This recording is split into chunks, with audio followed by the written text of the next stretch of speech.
Europe 1. Invité d'Europe Soir, Marlène Schiappa, bonsoir. Bonsoir. Secrétaire d'État chargée de l'égalité entre les hommes et les femmes. Vous avez reçu il y a une demi-heure le rapport de 5 députés sur la verbalisation notamment du harcèlement de rue. Il propose une contravention de 90 €. Vous confirmez que cette contravention sera bien dans la loi fin mars ? Absolument. La verbalisation du harcèlement de rue, la création du délit d'outrage sexiste et sexuel sera dans la loi que je présenterai effectivement en mars. Avec une contravention.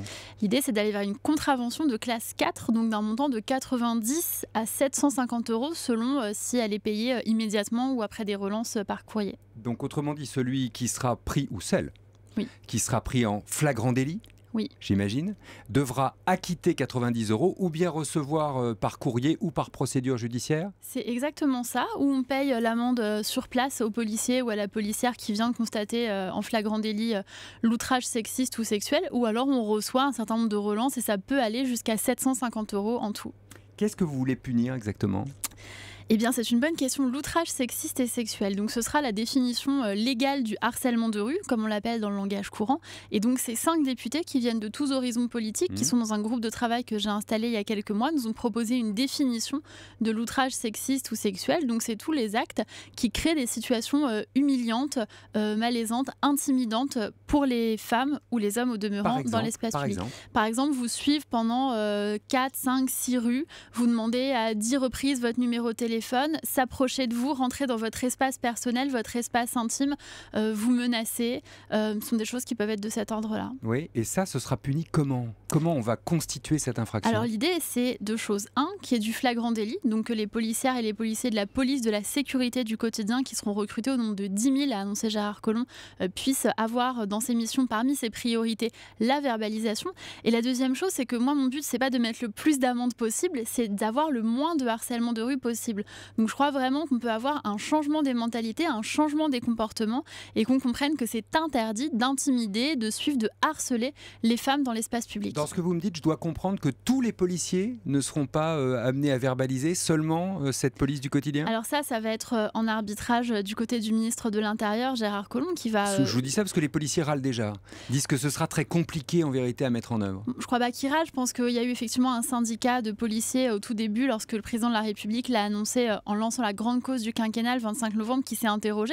Et moi, je comprends tout à fait les interrogations des policiers, de se dire c'est un nouveau délit, on le connaît peut-être pas encore précisément, c'est normal, il n'est pas encore écrit dans la loi, mais dès lors qu'il sera transcrit dans la loi, ça fera partie de leur mission.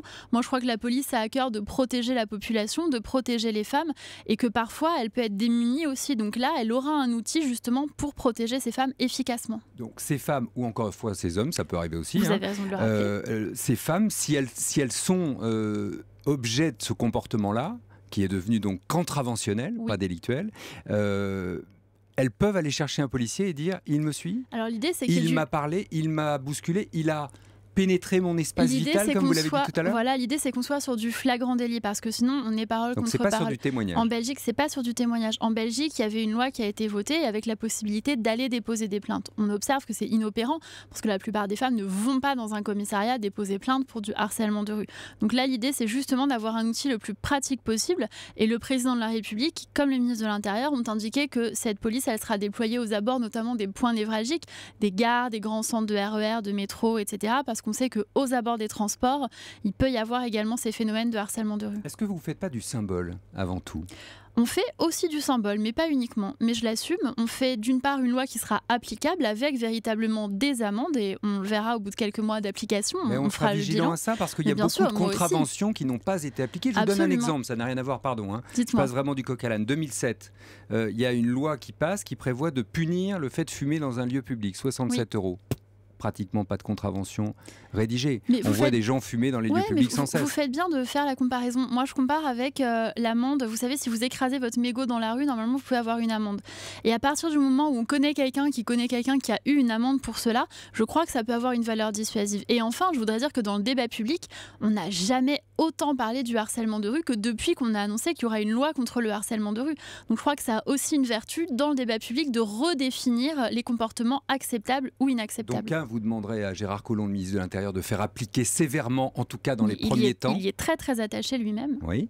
Et deux, vous dites, oui, j'assume le côté symbolique de l'affaire Et finalement, ce sera dissuasif, si ça marche. Il y a deux volets, oui, il y a deux volets. Il y a un volet actif et opérant réel avec le flagrant délit, et il y a un volet, moi je dirais plutôt pédagogique, éducatif. D'ailleurs, dans ce rapport qui nous a été remis, les députés préconisent des stages contre la récidive qui font partie aussi de l'éducation et du fait de redéfinir ce seuil de tolérance, d'acceptation aux violences sexistes et sexuelles qui commence par le harcèlement de rue. À combien d'amendes ou de contraventions dans les premiers mois est-ce que vous jugerez que votre loi est efficace ? Écoutez, on ne s'est pas fixé d'objectif. Moi, je vais vous dire très sincèrement, je pense on verra si la loi est efficace, si on arrive à faire baisser cette peur déclarée par les femmes. Il y a un sondage IFOP, Fondation Jean Jaurès, qui nous dit que 8 jeunes femmes sur 10 ont peur quand elles sortent dans la rue toutes seules le soir. Moi, je voudrais que dans 1 an, dans 2 ans, à la fin du quinquennat, on ait très largement fait baisser ce seuil et que enfin les jeunes filles, les femmes... C'est le sentiment d'insécurité finalement, vous voulez faire baisser. Absolument, parce que c'est pas juste un sentiment. La peur, ça peut générer des maladies psychosomatiques, ça peut générer des comportements sociaux différenciés, ça peut générer le fait que quand vous avez peur pour vous rendre sur votre lieu de travail, eh bien quand vous arrivez sur votre lieu de travail, vous n'êtes pas dans les meilleures dispositions pour aller vivre votre vie professionnelle, négocier une augmentation, être sûr de vous, alors que vous venez de passer 40 minutes à devoir raser les murs et regarder vos pieds. Dernière question, ce matin, des femmes de cinéma sont engagées, c'est dans Libération, contre les violences sexuelles. Vendredi soir, les membres des Césars seront invités à porter un ruban blanc, encore du symbole alors ? Oui, mais je crois que c'est un combat culturel. Donc moi, je salue bien évidemment cette mobilisation. Le monde du cinéma, c'est un monde que je connais un petit peu, qui est destiné à nous faire rêver aussi, à incarner quelque chose. Donc moi, je crois que tout l'envers du rêve n'est pas fameux, si on en croit ce dont témoignent ces actrices. Justement, et elles incarnent quelque chose. Donc je crois que le fait qu'elles envoient ce message de solidarité à toutes les femmes en France, c'est quelque chose de très positif. Marlène Schiappa, merci d'être venue sur Europe 1 ce soir. Secrétaire d'État chargée de l'égalité entre hommes et femmes. Merci encore. Europe 1.